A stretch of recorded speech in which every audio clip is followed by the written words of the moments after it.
This tutorial will show you how to link Java with a MySQL database. This MySQL database was set up on XAMPP, and you can see how to do this on my previous tutorial. So let's get going. First thing, you'll need to go to my website. Here we go. Go to Java, JDBC project, and then we want to go to JDBC1 setup.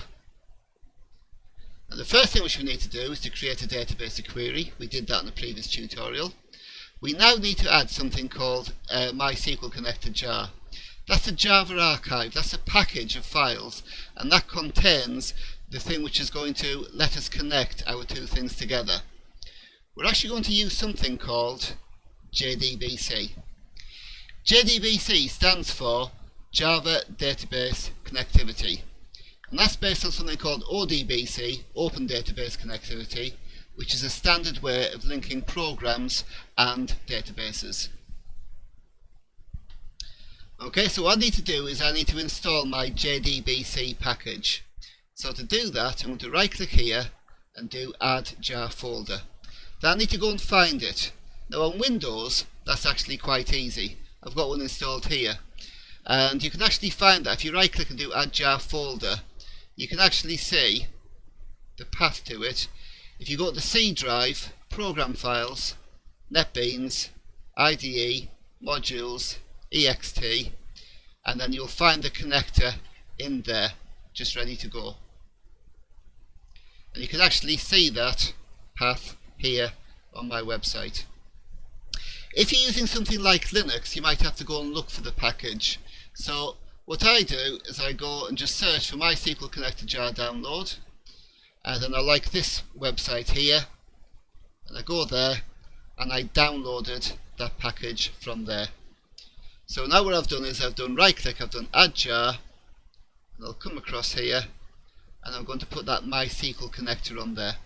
Click on OK, and there it is, ready to go. So I've now got the JDBC package which is going to connect this to my database. Okay, we're going to need some code.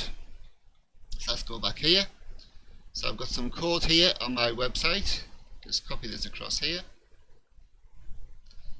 And I'm going to stick that in there. So I'll format that. Let's just maximize this screen. Okay, now a word of warning to you people out there who simply just like to click on Fix Imports. If I do that here, this is not going to work because it's actually got the wrong import coming across here. The correct ones, which I'm just taking from off screen at the moment, just copy this across here. The correct imports are those two. They seem to show up in Windows, they don't seem to show up here on my Linux implementation. So let's have a look then at this code and see what's going to happen.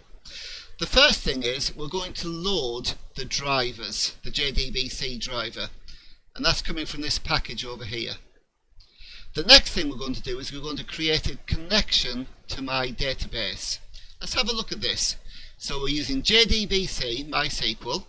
We're going to my database. My database is on localhost, the local machine, and it's in port 3306. Now just check that you haven't changed your ports.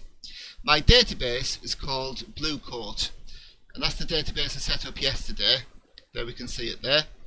And then I'm going to access that using the username root and the password blank.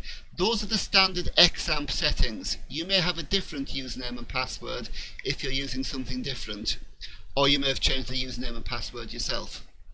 Okay, let's see if this works. If I click on run, there we are. And here's the important thing, it says build successful. Now this is something new. It's saying here that this loading the driver is now deprecated, it's no longer needed. So I can actually comment that out. This is something new. If you're running an older version of NetBeans or an older version of Java, you may have to keep that one in. But I've just commented that out. Let's just run this again. And it says build successful. That means that it's successfully connected to my database. Well, has it? Let's just check something. Let's just put a different password in there. In other words, I'm getting the password wrong. Let's just run that. And it's now throwing me an exception. It's saying access is denied. Okay, so that is actually telling me something about my connection before. Let's just try something different. I'll try to connect to a different database. Let's run that. And I'm getting an error now. It's saying unknown database, blue code 2. So I'll get rid of that there again. And everything's working fine. So I've now successfully connected NetBeans to my MySQL database. So my next tutorial is going to show you how to do something with that.